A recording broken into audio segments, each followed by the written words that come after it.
Bisa. Bismillahirrahmanirrahim. Assalamualaikum warahmatullahi wabarakatuh. Alhamdulillah wassalatu wassalamu ala Rasulillah wa ala alihi wa ashabihi wa man tabi'um bi ihsanin ila yaumil qiyamah. Amma ba'd. Alhamdulillah. Teman-teman rahmatullah SWT, malam hari ini kita lanjutkan ngaji kitab Adabul Alim wal Muta'allim yang ditulis oleh Hadratus Syekh Kiai Haji Hasyim Asy'ari rahimahullahu ta'ala. Sudah kita bahas tentang adab seorang thalib, adab seorang santri, adab seorang penuntut ilmu, wong sing ngaji kepada gurunya. Sekarang kita masuk ke dalam pembahasan baru, yaitu adab seorang santri atau adab seorang penuntut ilmu, wong sing ngaji ya, di dalam halaqah atau di dalam majelis ilmu, di dalam majelis ilmu itu. Qala al-musannif rahimahullahu ta'ala, ustawa sebagai musannif rahimahullahu ta'ala, al-babur rabi'u utawi iki iku bab kang kaping 4. Al-babur rabi'u bab kang kaping 4. Fi adabil muta'allim, yang dalam pira-pira adabe muta'allim, santri, fi durus yang dalam ngajine muta'allim. Fi adabil muta'allim, penjelasan tentang adab-adab salamatullah, adab-adab seorang santri, seorang penuntut ilmu ketika berada dalam majelis ilmu. Wa ma ya'tamiduhu ma'asyaikhi, dan salamatullah, dan juga apa yang hendaknya dia sandarkan kepada gurunya. Warifqati, dan juga lembut atau kasih sayang. Wafihi, dan di dalam pembahasan ini salah satu asyara naw'an minal adab, ada 13 jenis dari adab. Jadi ini secara umum menjelaskan tentang adab seorang penuntut ilmu, wong sing ngaji ketika di majelis ilmu, ya pas ngaji seperti ini. Beliau mengatakan al-awwalu, yang pertama, an yabda'a, hendaknya dia memulai bi fardhi ainihi, dengan sesuatu yang bersifat fardhu ain. Hendaknya dia belajar ilmu yang mana ilmu tersebut berhubungan dengan fardhu ain atas dirinya. Contoh, sampai wis balik, wis wajib apa ya? Sembahyang, poso. Ya. Berarti maka di situ sampean harus wajib belajar ya apa carane sembahyang, carane poso. Soki wis nduwe dhuwit. Nek lunga kaji cukup, lunga kaji biasa mungkin ngenteni 20 tahun. Sampeyan duwe dhuwit cukup gawe lunga kaji plus. Nah, setelah haji furoda nih saiki kan 100 juta lah. Ya. Duit sampeyan luwe 100 juta. Ketika duwe dhuwit, ketika itu ada kewajiban untuk naik haji, maka wajib bagi sampeyan belajar manasik haji. Jadi ini yang dimaksud, yang pertama adalah seorang wajib belajar tentang sesuatu yang menjadi fardhu ain atas dirinya. Fayahsulu awalan, maka hendaknya yang didapatkan yang pertama arba'ata ulumin, 4 ilmu. Nah, beliau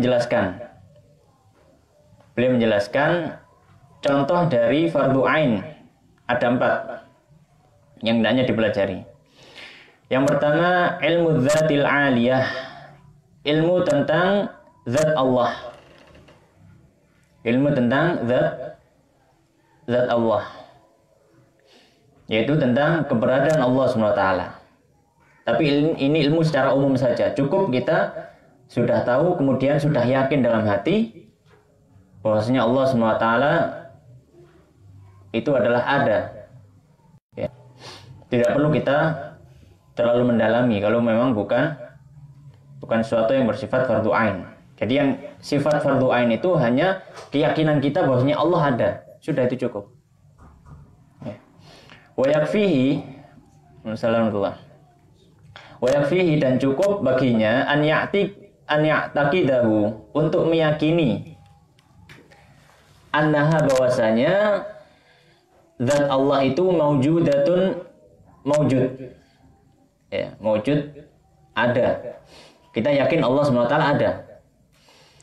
Qadimatun, yang terdahulu, tidak ada yang mendahului sebelumnya. Baqiyatun, yang akan kembali. Munazzahatun, yang tersucikan. Anin naqaisi, dari kekurangan-kekurangan. Muttasifatun, dan bersifat bisifatil kamalati, dengan sifat-sifat yang sempurna. Ini adalah ilmu tentang zat Allah SWT. Kita percaya Allah itu ada, ya. Maka ketika seorang itu ragu, dia harus belajar terus sampai ada keyakinan bahwasanya Allah SWT itu ada. Ya. Dan Allah Subhanahu wa taala itu ada sebelum adanya apapun, ya. Dan juga Allah SWT akan kekal abadi sampai hilangnya semua makhluk kecuali Allah SWT. Wa yabqa wajhu rabbika dzil jalali wal ikram. Dan akan kekal Rabbmu, ya, yang maha agung lagi maha mulia. Munazzahatun 'anil naqais, kita juga yakin bahwasanya Allah SWT tersucikan dari segala kekurangan. Muttasifatun bisifatil kamalat. Kemudian Allah juga bersifat dengan sifat-sifat yang sempurna. Kita tidak boleh membayangkan Allah kayak makhluki. Ya. Laisa kamitslihi syai'un. Akan tetapi kita cukup meyakini apa yang Allah kabarkan, kita yakini hal tersebut. Ya. Kita yakini hal tersebut. Kemudian yang kedua, wa ilmu sifati, ilmu sifat. Maksudnya ilmu sifat, ilmu yang mempelajari tentang sifat-sifat Allah SWT. Wa yakfihi, dan cukup dalam hal ini an ya'taqida, untuk meyakini anna dzatal aliyah, bahwasanya zat yang maha tinggi, yaitu Allah SWT, itu muttasifatun, bersifat bil qudrati, dengan kekuasaan, wal iradati, dan iradah, wal ilmi, dan ilmu, wal hayati, dan hidup, wasam'i, dan pendengaran, wal basari, dan penglihatan, wal kalami, dan juga kalam, ucapan, wa inzada, dan jika ditambah, barahinaha, bisa diambil dari penjelasannya minang kitabi, dari Al-Quran, wa sunnati, dan juga hadis-hadis. Fahuwa kamalul ilmi, maka ini sebagai penyempurna dari ilmu. Yang kedua, kita harus mengetahui sifat-sifat Allah SWT. Ya. Dalam hadis, innalillahi tis'an wa tis'ina isman, faman addaha dakhal jannah, atau kama qala. Allah itu mempunyai 99 nama. Ya, yang mana dalam setiap nama ya ada sifat yang terkandung di dalamnya. Ya, tapi tidak semuanya. Ya. Barang siapa yang menghitungnya, maka dia akan masuk surga. Tapi apakah 99 ini adalah batasan? Tidak. Ya. 99 bukan batasan. Jadi kembali di sini bahwasanya yang kedua adalah mengetahui tentang sifat-sifat Allah SWT. Ya, Allah Karim, Allah Maha Pemurah. Ya. Allah Maha mendengar, As-Sami' Al-Basir, Maha melihat, dan seterusnya. Ya, di sini beliau memberikan beberapa contoh seperti sifat Al-Qudrah, sifat Iradah, sifat Ilm, sifat Hayat. Ya. Tapi beliau juga memberikan penjelasan. Kalau mau ditambah silahkan diambil dari Al-Quran dan juga hadis yang sahih sebagai penyempurna saja. Yang ketiga, ats-tsalitsu ilmul fikhi, ilmu fikih. Ya, setelah membahas tauhid, yang penting untuk dipelajari kedua adalah masalah fikih. Ya, masalah fikih. Wa yakfihi, dan cukup baginya ma yutkinu bihi, apa yang menjadi bagus dengan ilmu tersebut, ta'atahu, ketaatan dirinya, min taharatin, dari seperti bersuci, wa salatin, salat, wa siyamin, dan puasa, wa in kana lahu malun, dan jika dia punya harta, ta'allama, maka wajib belajar ma yajibu alaihi fihi, apa yang wajib atas dirinya dalam hartanya tersebut. Nek dagang ya kudu belajar, di dodol sing oleh, di dodol sing gak oleh. Mana akad yang sah, mana akad yang tidak sah. Mana muamalah yang tidak ada unsur ribawiyah di situ, mana muamalah yang ada unsur ribawiyah, dan seterusnya. Ya. Jadi perkara-perkara yang berhubungan dengan fardu ain atas dirinya. Wala yaqdumu ala amrin, dan tidaklah dia maju atau dia melangkah lebih jauh lagi, hatta ya'lama, hingga dia mengetahui hukum Allah Ta'ala fihi, di dalam apa yang menjadi kewajibannya. Ya. Makanya ada istilah mengatakan al-ilmu qabla al-qauli wal amal. Ilmu dhisik baru ngomong ambek bertindak. Ya, jangan bertindak dulu, ngomong dulu, ketika dipelajari lu salah. Akhirnya apa? Menyesal. Ya. Akhirnya menyesal. Maka hendaknya belajar dulu, ya, sebelum berbicara ataupun bukan suatu kegiatan. Yang keempat, al-ilmu rabi'u, ilmu yang keempat, ilmul ahwali wal maqamati wa makhadi'in nufus. Ilmul ahwal, ilmu kondisi, ya. Wal maqamat, dan juga sikap. Wa makhadi'in nufus, dan tipuan-tipuan dari hawa nafsu. Wa makayidiha, dan juga makar-makar hawa nafsu. Wa ma yajri majra dzalika, dan apapun yang berhubungan dengan hal tersebut. Dalam artian yang keempat adalah mempelajari ilmu tazkiyatun nafs, yaitu ilmu yang berhubungan masalah mensucikan jiwa. Ya, ilmu yang berhubungan dengan mensucikan jiwa, ya, berhubungan dengan hati. Ya. Jadi dikatakan bahwasanya kalau seorang itu ya hanya mempelajari ilmu-ilmu saja tanpa memperhatikan hatinya, itu malah bisa membuat hatinya menjadi keras. Pengetahuan sudah dikumpulkan dalam otaknya, tapi hati ini gak tahu diramut. Ya. Tsumma qasat qulubuhum min ba'di dzalik. Kaum Yahudi, mereka akan menjadi keras hati mereka.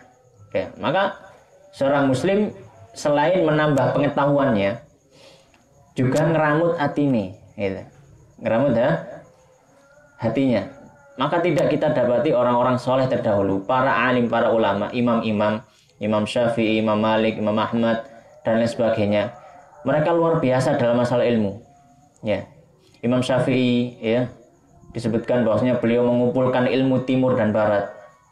Ya, Imam Abu Hanifah misalkan, diketahui kalau misalkan Abu Hanifah itu ngomong apa jenenge tiang, ya, tiang apa tiang bahasa Jawa, apa tiang cagak ya, nggak dikira uang, ya, itu uang. Ini Imam Abu Hanifah ngomong cagak kayu gitu kok emas, sungguh dia akan menang dalam debatnya. Saking ngopo kuatnya akal. Cagak kayu, ketok kayu, ya. Tapi ini Imam Abu Hanifah ngomong cagak ini gak tekok kayu, tekok emas. Terus dia menjadikan alasan-alasan, maka dia akan menang. Ya. Mas Yo memang dia kayu. Tapi saking kuatnya akal. Ahmad rahimahullah ta'ala disebutkan beliau hafal 1 juta hadis. Sampai ngerti musnad Imam Ahmad. Itu adalah kitab hadis terbesar yang pernah ditulis. Musnad Imam Ahmad adalah kitab hadis terbesar yang pernah ditulis. Dulu saya pernah lihat di perpustakaan waktu di pondok. Itu sekitar ada 30 lebih jilid. Satu jilidnya mungkin tebalnya sekitar 500 sampai 700 halaman. Saya dihitungnya. Berapa halaman? Itu musnad Imam Ahmad. Itu masih belum semua ilmunya ditulis itu kurang kabeh hadis yang dihafal. Makanya disebutkan Imam Ahmad itu hafal alfin 1000 ping 1000 piro? 1 juta. 1 juta hadis. Ya. Seperti komputer, Maktabah Syamilah atau Google kalah, gitu kan, dalam menyimpan. Tapi lihat mereka dalam ibadah. Imam Abu Hanifah disebutkan bahwasanya beliau ya terkadang sering ketika sholat subuh dia gunakan wudunya ketika wudu sholat isya. Gak batal belas. Gak batal belas.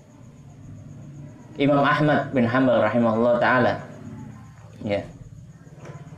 Beliau juga disebut Imam Ahli Sunnah ya. Imam Ahli Sunnah ya. Kemudian Imam Syafi'i rahimahullah ta'ala. Semuanya menjaga masalah hati. Imam Ahmad punya kitab namanya Az-Zuhud. Bahas masalah zuhud. Ya. Di situ disebutkan hadis-hadis yang menekankan kita untuk berbuat zuhud dan sebagainya. Jadi tidak ada ceritanya orang pintar dalam ilmu agama kemudian hatinya menjadi keras. Kalau hatinya menjadi keras, maka ada yang salah dalam belajarnya. Jadi kalau orang itu semakin tahu, semakin pintar masalah agama, justru hatinya akan semakin lembut. Hatinya akan semakin lembut. Kemudian beliau melanjutkan waqad dzakara dzalika, sungguh telah menyebutkan semuanya, ya, menyebutkan hal tersebut kullahu semuanya Al-Imamul Ghazali, Imam Ghazali fi Bidayatil Hidayah, dalam kitab beliau Bidayah Al-Hidayah. Wasayyidu Abdullah ibni Tahir fi Sulamit Taufiq, dan juga Sayyid Abdullah bin Tahir dalam kitab beliau Sulam Taufiq. Sulam Taufiq sering dikaji juga di pondok. Rahimahumullah ta'ala. Ini tadi adalah adab seorang penuntut ilmu dalam belajarnya. Ya, dalam belajarnya.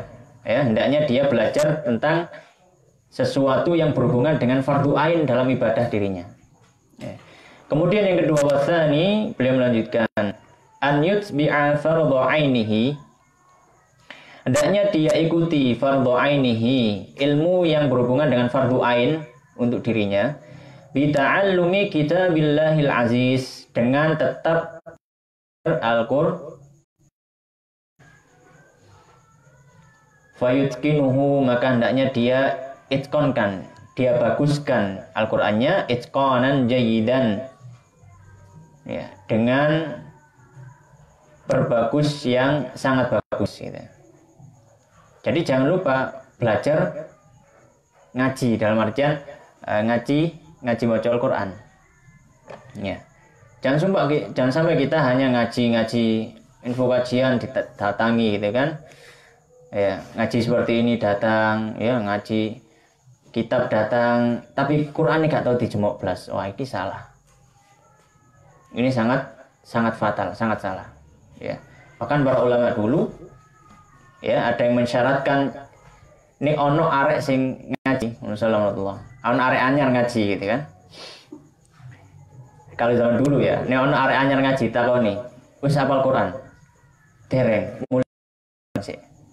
Ojo ngaji sadurunge hafal Quran. Tapi ini zaman dahulu, zaman-zaman Imam Syafi'i gitu ya. Zaman saiki ini kayak ngono karena sing ngaji ya. Karena sing hafal Quran itu ya. Zaman dulu seperti itu. Ono arek anyar ketok arek anyar ngaji. Ya, misalkan, Mas wis hafal Quran. Seperti itu dulu. Kita harus, tapi kita Quran sing penting diusahakan baca Quran. Ya. Jangan sampai ribuan update status kita baca Quran sak lembarnya diwaca. Gitu kan? Bahkan beberapa guru kami ya dalam termasuk hadits Al-Fahal hafizallahu taala, beliau muhadits sekarang berada di Turki. Ketika mengijazahkan suatu ijazah entah itu dan sebagainya, beliau memberikan isyarat atau memberikan syarat dalam ijazahnya. Dan hendaknya dia senantiasa membaca Al-Quran minimal sehari 1 juz. Ini gak sampai mau saya gak berlaku gitu. Minimal 1 hari 1 juz. Ya maka hendaknya kita tetap ketika disambil ngaji kita ngaji tematik, tetap jangan lupa Al-Quran. Ya. Al-Quran diutamakan, jangan sampai lupa membaca Al-Quran. Wa ijtahidu fi fahmi tafsirihi, dan berusaha untuk memahami tafsirnya, wa sairi ulumihi, dan ilmu Al-Quran selainnya. Fa innahu, karena sungguhnya Al-Quran itu aslul ulumi, sumber dari ilmu-ilmu, wa ummuha, dan ibu dari ilmu-ilmu, wa ahammuha, dan yang paling penting dari semua ilmu. Tsumma yahfazu min kulli fannin mukhtasaran, kemudian hendaknya dia berusaha menghafal dari setiap cabang ilmu mukhtasaran, satu ringkasan, yajma'u fihi baina tarafaini, yang mana dia berusaha untuk menggabungkan di antara dua sisi, minal hadithi, dari ilmu-ilmu hadis, wa ulumihi, dan ilmu-ilmu cabangnya, wal usuli, dan juga ilmu usul fikih maksudnya, ya. Wan nahwi, dan juga nahwu, ya. Was sarfi, dan juga ilmu sharaf. Ini yang kedua terakhir adalah ilmu bahasa Arab, ya. Maka hendaknya seorang juga kalau misalkan jadi santri gitu ya, selain menghafal Al-Quran juga berusaha menghafal mukhtasar atau matan. Ya, matan itu adalah kitab ringkas, ya, yang berisi tentang suatu ilmu. Misalkan dalam fikih ono matan Abu Suja, ono Safinatun Najah, kitab-kitab ringkas, ya, 10 atau berapa 50 halaman seperti itu. Itu dihafal hendaknya. Kalau memang mau menjadi penuntut ilmu yang benar-benar fokus pada ilmu, ya, minta di santri beneran gitu ya, menghafal seperti ini. Ya, itu bedanya dengan ilmu umum. Kalau ilmu umum mungkin nggak ada masalah menghafal ya. IPA ono sing dingon ngafal, nggak ada ya? Ada ya? Oh ya, rumus ya. Kalau kimia mungkin ngafal ya. Kimia mungkin ngafal. Fisika mungkin ngafal. Ya. Kemudian apa? Ini bahasa Indonesia mau ngafal? Enggak ya? Bahasa Indonesia enggak ngafal, ngarang ya, ngangen-angen. Bahasa Indonesia itu ilmu angen-angen. Ya. Ya. Enggak banyak mungkin ya. Tapi beda sama ilmu agama. Ilmu agama kudu ngafal seperti itu. Ya. Maka kalau dalam masalah agama ya, salah kalau kita hanya menyandarkan pada pemahaman. Kalau dalam ilmu umum boleh, silahkan. Ngafal gak penting boleh, sama ngomong ngafal gak penting dalam ilmu umum. Tapi dalam ilmu agama, hafal itu pondasi utama. Ya, hafal itu adalah pondasi utama. Karena apa? Jargon para ulama kita itu al-ilmu ma fis sudur la fis sudur. Ilmu iku apa sing nang jero ati, gak nang buku. Nek bukune ilang, ilmune pancet. Seperti itu. Wala yushghiluhu dzalika, dan hendaknya tidak sibuk semuanya kulluhu, semua yang disebutkan tadi, andirasatil Quran, dari belajar Al-Quran, wa ta'ahudihi, dan juga memperhatikannya, wa mulazamatihi, dan selalu dekat dengan Al-Quran, wirdan sebagai wirid minhu dari Al-Quran, kulla yaumin di setiap harinya. Makanya penting nih ono kajian tahsin, nih sampean ketok, sampean teko gitu ya. Kalau misalkan ada ngaji tahsin, ngaji tajwid gitu kan. Nah, itu penting. Hendaknya kita datang ya untuk memperbagus bacaan Al-Quran kita, dan juga senantiasa berusaha punya wirid dari Al-Quran. Wirid itu gak kudu subhanallah alhamdulillah atau sholawat apa 1000 kali, enggak. Wirid paling utama adalah baca Al-Quran ya, minimal 1 juz lah paling enggak, tak setengah juz. Jadi wirid setiap hari, sedino sak juz itu sudah di wirid. Wal yahdhar, dan hendaknya dia berhati-hati min nisyanihi, dari lupa terhadap Al-Quran ba'da hifdhihi, setelah dia hafal ya, hati-hati.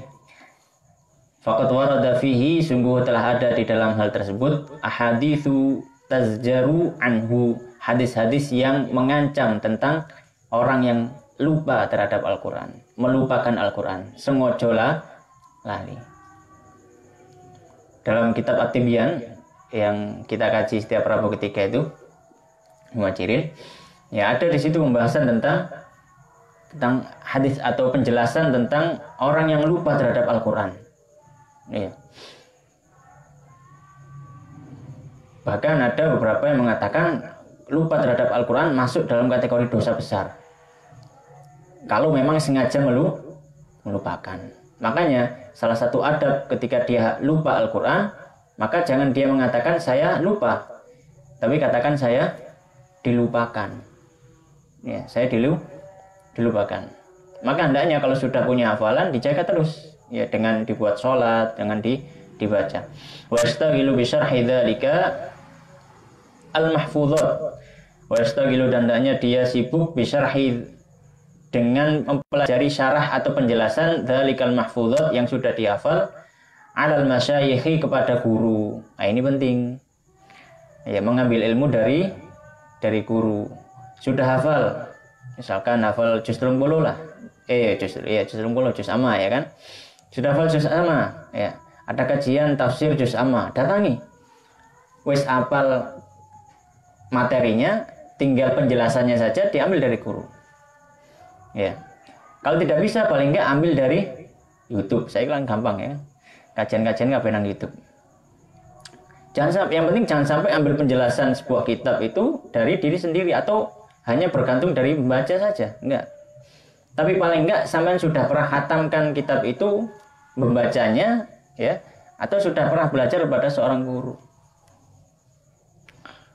Wal yahdhar, dan hendaknya dia takut, berhati-hati, minal i'timadi, dari bersandar fi dzalika, dalam ilmunya, alal kutubi, atas atau pada buku-buku, ibtidaan, dalam segi permulaan.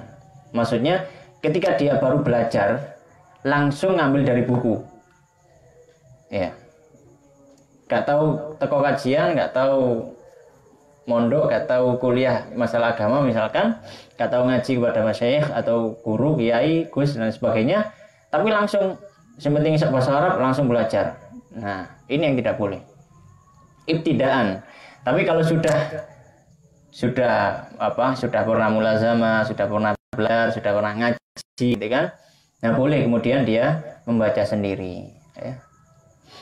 Bal ya'tamidu fi kulli fannin, bahkan hendaknya dia bersandar di setiap fan ilmu atau jenis ilmu dari ilmu agama, man huwa ahsanu, terhadap orang yang bagus, yaitu guru yang bagus, ta'liman lahu, dalam mengajarkan kepadanya, wa aktsaru tahqiqan, dan banyak tahqiq atau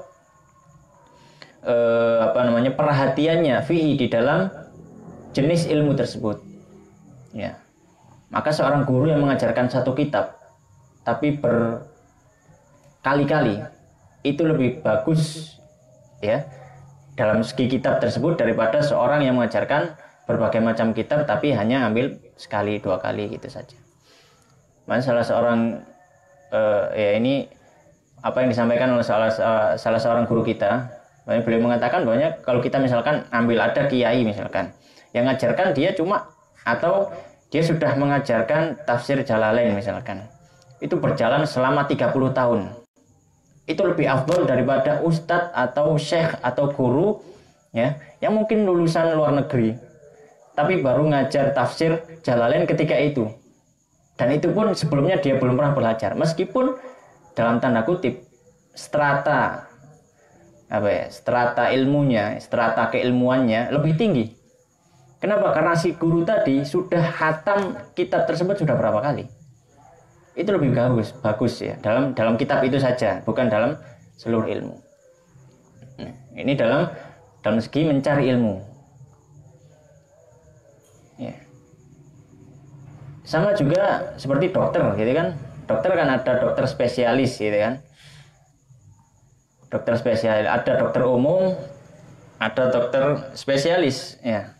Kalau kita belajar kesehatan misalkan, kita mau belajar masalah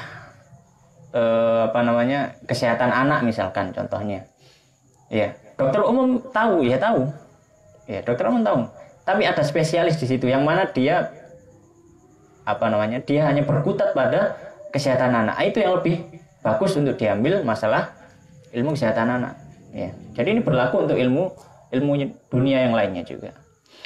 Wa yura'i fil masyayikhi, dan menjaga kepada atau terhadap para guru-gurunya ya. Ad-dina dalam masalah agama, wal ilma dan juga ilmu, wasyafaqata dan rasa lembut, wa ghairaha dan juga selainnya ya. Maksudnya tetap menjaga adab terhadap guru.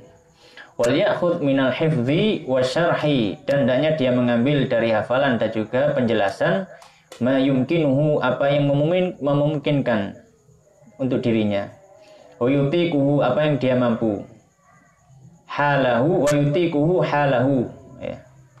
Dan dia mampu dalam kondisinya tersebut, min ghairi iktsarin mumillin, tanpa dia memperbanyak sehingga dia menjadi bosan, wala taksirin mukhillin, dan juga tidak terlalu sedikit yang membuat dia akan melewatkan banyak faedah, bijaudatit tahsil, dengan bagusnya apa yang dia atau baiknya apa yang dia dapat. Jadi ketika kita belajar, jangan kita belajar itu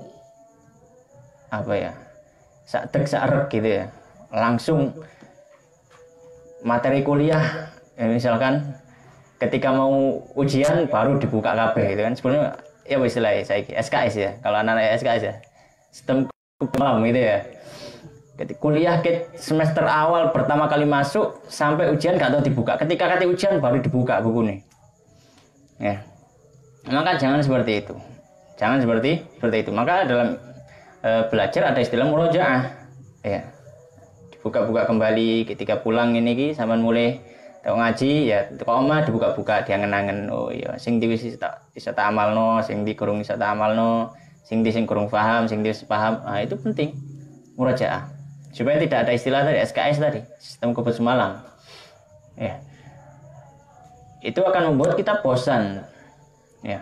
Atau membuat kita mempelajari sesuatu yang sedikit. Membuat kita belajar sesuatu yang sangat sedikit sehingga yang harusnya bisa kita dapat tidak kita dapat. Kemudian beliau melanjutkan wasalitsu, dan yang ketiga, adanya nanti jam berapa? Jam berapa? Sekarang jam 7.55.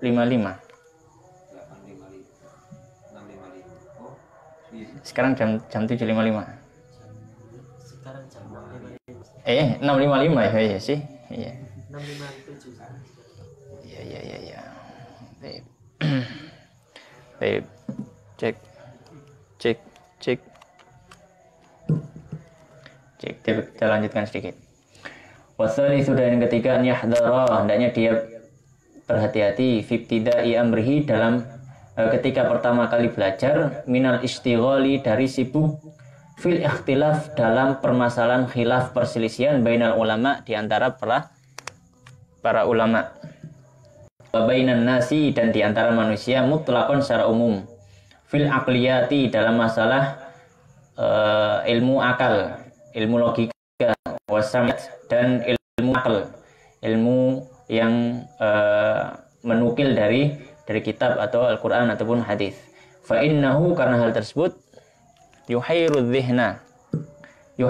dzihna membuat atau yuhairu kenapa ini? Cek. Yuhairu membuat bingung adzihna pikiran kita. Wa yudhishu dan juga membuat kaget al-aqla akal bal yutkinu akan tetapi hendaknya dia memutkinkan awalan pertama kitaban wahidan satu kitab dulu fi fannin wahidin dalam satu jenis ilmu wa kutuban dan beberapa buku fi fununin dalam beberapa jenis ilmu in kana yahtamilu dzalika jika dia mampu hal tersebut ala tariqatin wahidatin dengan bentuk yang satu, cara yang satu wartadhiha dan meminta ridho lahu untuknya syekhu kepada syekhnya syekhuhu kepada syekhnya ya.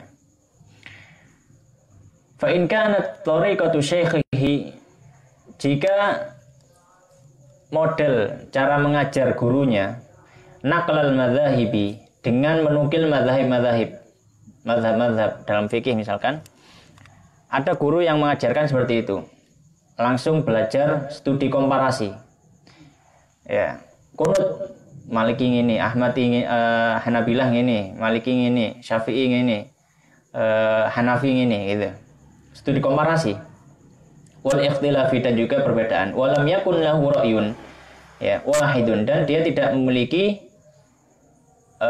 pemikiran atau pendapat yang satu. Qala al-Ghazali maka berkata Imam Ghazali falyahdhar minhu hendaknya dia berhati-hati darinya.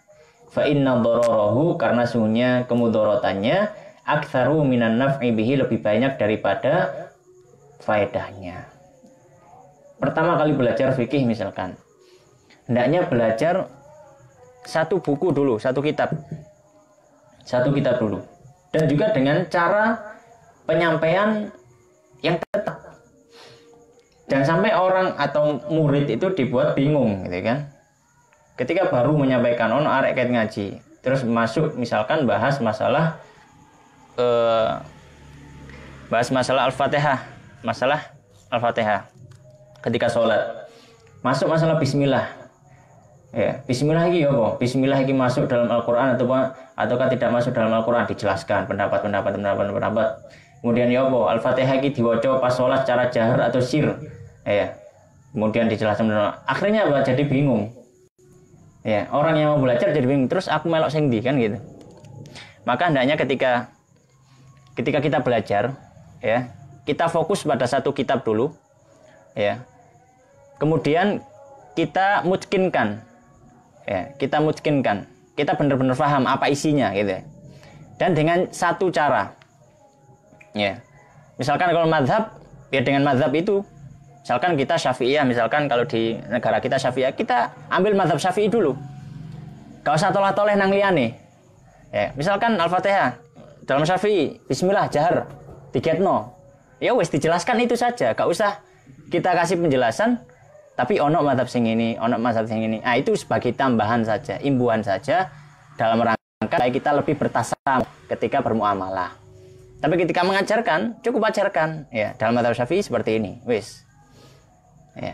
Perlu kita bandingkan. Kemudian apalagi dengan menambah sisi istidlal. Dalilnya apa? Iki dalil yang ini, iki dalil apa dalil yang ini, iki bahasa Arab ae gak roh terus daripada dalil gitu kan. Enggak tahu gimana istidlalnya gitu, enggak paham. Nah, itu lebih bagus, lebih kuat dalam diri seorang penuntut ilmu. Cikrung kan ya iki. Ya. Wa kadzalika yahdhar dan hendaknya dia tetap atau memperhatikan juga fibtida'i talabihi ketika baru belajar. Ya, hendaknya dia berhati-hati minal mutala'at dari melihat atau membaca fi tafariqil musannafat dari berbagai macam tulisan-tulisan ya.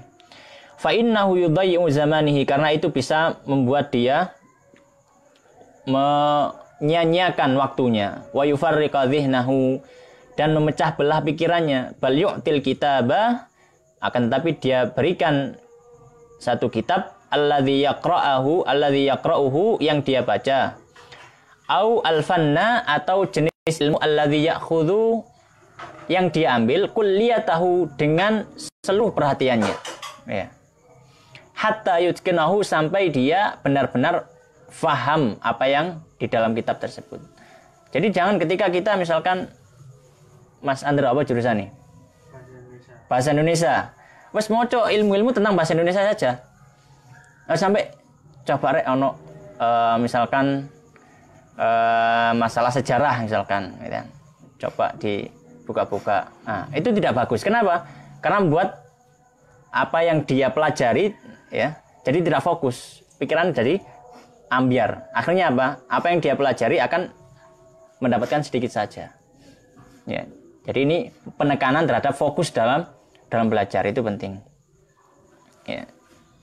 Wa kadzalika yahdharu min tanakkulin, dan juga dia harus berhati-hati, ya. Min tanakulin, dari mudah berpindah-pindah. Min kitabin ila kitabin, dari satu kitab ke kitab lain. Min ghairi mujibin, tanpa sesuatu yang mengharuskan. Maca buku separuh, santai, ketok judul apik, coba iki ae sik, iki tinggal sik. Oleh separuh maneh, delok buku judulnya apik, didele maneh di. Itu tidak bagus.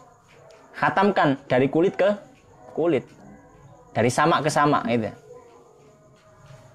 Sampai kalau perlu sampai hafalkan halamannya, seperti itu. Kadang ada guru yang ngujikan seperti itu. Ya, tanya ini Ustaz Reza itu kan, ada Ustaz ya. Ya, Syekh yang gitu, pertanyaannya kayak gitu. Ya, misalkan disuruh menyebutkan judul-judul buku, kan, seperti itu. Ya, dalam ilmu hadis misalkan, judul buku apa saja, gitu. Ada yang seperti itu. Itu dengan tujuan apa? Supaya kita benar-benar mutqin dalam satu kitab. Ya.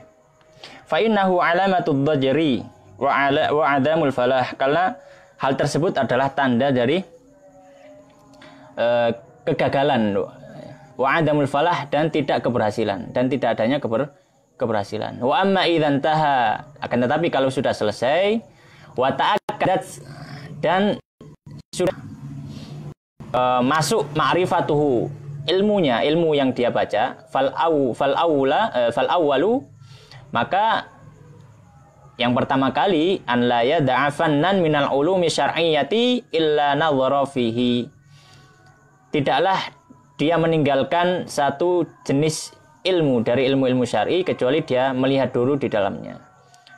Fa in sa'adahul qadaru, jika kemampuan, ya, ada, wa tulul umri, dan juga ada umur yang kira-kira, ya, masih panjang, alat tabahur fihi, untuk menyelami dari ilmu tersebut, hendaknya dia lakukan. Wa illa, dan jika tidak, fakana qad istafada minhu, dan jika tidak, maka sungguh dia mengambil faedah darinya, ma yatalakhasu bihi, apa-apa yang cukup baginya, an urwatil jahli, untuk menghilangkan kebodohan dari dirinya, bidzalikal ilm, dalam ilmu tersebut.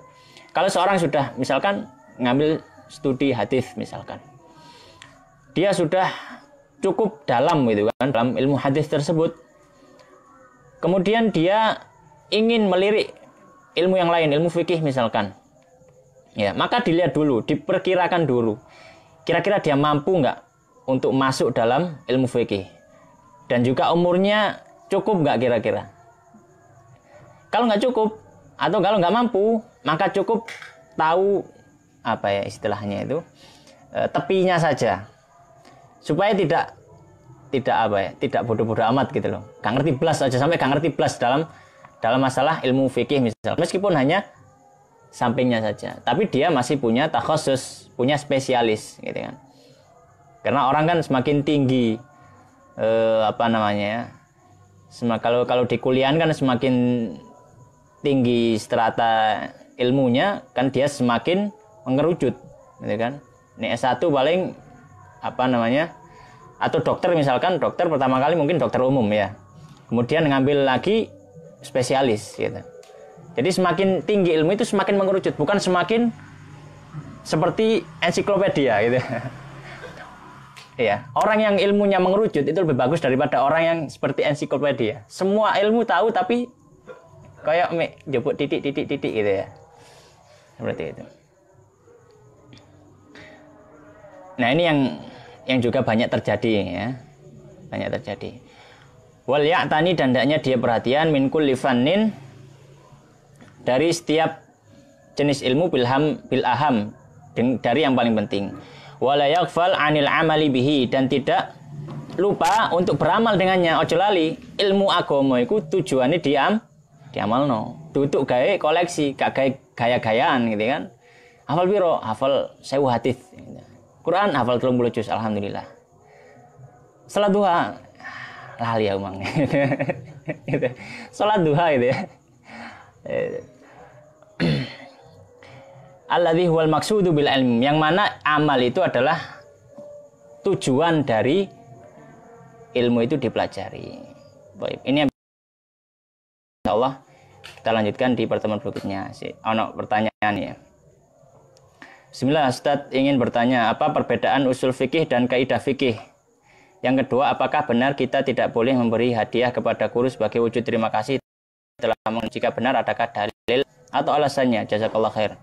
Yang pertama, apa perbedaan usul fikih dan kaidah fikih? Usul fikih itu adalah kaidah untuk beristimbat, ya, kaidah untuk beristimbat hukum langsung dari Al-Quran dan juga Sunnah.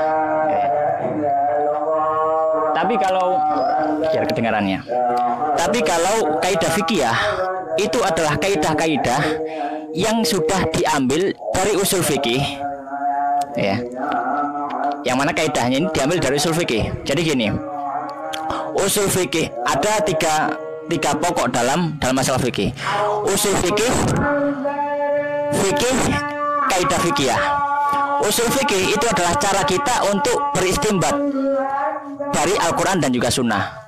Misalkan firman Allah Ta'ala, Allah SWT berfirman, wa aqimus shalah, dan dirikanlah sholat. Pertanyaannya, ini adalah perintah. Maka pertanyaannya, apakah hukum dari sholat tersebut wajib, sunnah, atau gimana? Maka dalam usul fikih dibahas itu adalah wajib.